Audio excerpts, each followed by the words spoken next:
മുടിയൊക്കെ ചീവി നിൽക്കണ കാണുമ്പോൾ വിചാരിക്കും എന്തോ ഒരു ഫോട്ടോഷൂട്ടിന് വന്ന് നിൽക്കുക എന്നുള്ളത്. രാജ്യത്തെ കൂട്ടിക്കൊടുക്കാൻ നോക്കിയതിന്റെ ഭാഗമായിട്ട് പോലീസുകാർ പൊക്കിയതാ.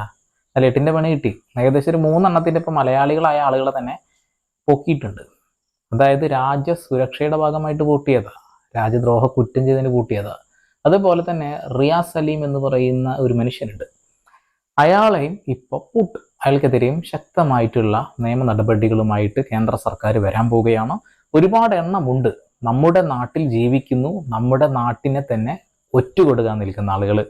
ഈ വീഡിയോയിൽ പറയാൻ പോകുന്ന കാര്യങ്ങൾ എന്താണെന്ന് നിങ്ങൾ ഹെഡ്ലൈന് കണ്ടപ്പോൾ തന്നെ മനസ്സിലായിട്ടുണ്ടാവും. എന്തായാലും ആദ്യം ഈ വീഡിയോ ഒന്ന് കാണാം, അതിനുശേഷം നമുക്ക് നേരെ കടക്കാം. INS വിക്രാന്തിന്റെ ലൊക്കേഷൻ തേടി കൊച്ചിയിലെ ആസ്ഥാനത്തേക്ക് ഫോൺ ചെയ്തയാൾ അറസ്റ്റിൽ. കോഴിക്കോട് സ്വദേശി മുജീബ് റഹ്മാനാണ് പിടിയിലായത്. കോഴിക്കോട് നിന്നാണ് ഇയാൾ പിടിയിലായത്. പ്രധാനമന്ത്രിയുടെ ഓഫീസിൽ